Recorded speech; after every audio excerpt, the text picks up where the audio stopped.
Bonjour.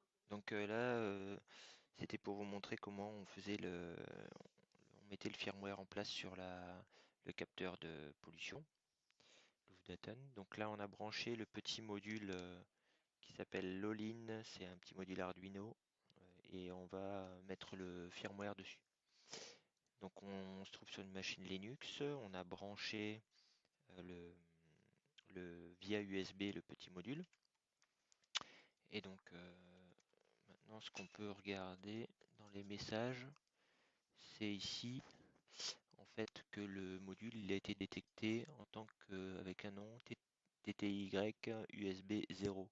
Donc ça c'est le 0, c'est important. Euh, donc maintenant, on va se rendre euh, dans le répertoire où se trouve le SP Tool. Voilà, donc là on a le binaire qui permet en fait de mettre le firmware. Et là, on a le dernier firmware en français. Donc underscore FR, ça veut dire français. Donc, à partir de là, on va lancer une commande qui va permettre de prendre le fichier en question. Déjà, on va regarder les tailles pour montrer un peu. Donc, le firmware fait 452 kilooctets. Et là, on va lancer une commande qui va prendre ce fichier et qui va le pousser sur le firmware de la carte. Donc, sudo, ça veut dire qu'on fait l'opération en tant que super utilisateur sur la machine Linux. Ensuite, on a le binaire en question qui s'appelle le sptool avec un certain nombre d'options derrière.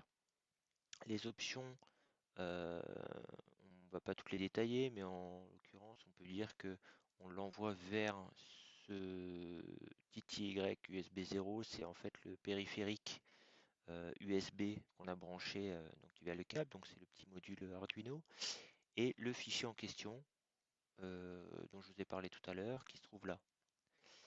Ensuite, c'est les paramètres de communication, par exemple 57600, c'est la rapidité d'envoi sur le périphérique. Donc là, je vais taper sur Entrée et ça va commencer à se mettre en route. Voilà, donc il y a des messages qui sont affichés. Et là, il dit Writing Flash, donc il est en train d'écrire en fait sur la mémoire flash du Arduino. Donc il va, je pense, afficher un pourcentage d'accomplissement. 17%, donc c'est bon signe, ça veut dire que ça avance.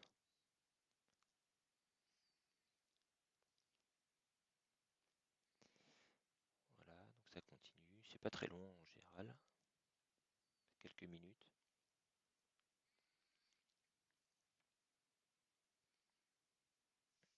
Là, on voit tout à l'heure, je vous parlais de vitesse de communication. Là, on voit baud rate 57600. Donc en fait, c'est la vitesse d'envoi sur la mémoire flash.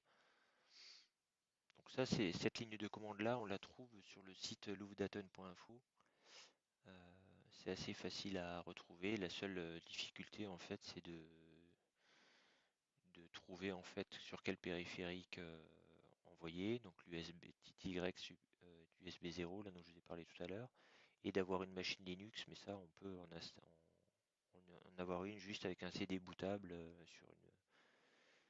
qu'on peut télécharger sur internet. C'est pas très très compliqué, c'est à la portée de tout le monde, on va dire. Donc là on arrive à 88%, on va finir, voilà. Donc là il a fait 100%. Et on voit un message qui nous dit Starting app without reboot. Donc il est en train de démarrer en fait le petit composant. Donc maintenant ce qui va se passer c'est que quand le boîtier va être branché en USB, il va écouter en Wi-Fi.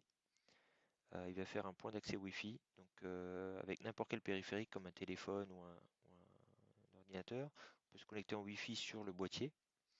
Et ensuite on va lui donner la clé Wi-Fi d'un autre périphérique Wi-Fi à disposition. Donc par exemple une borne ADSL.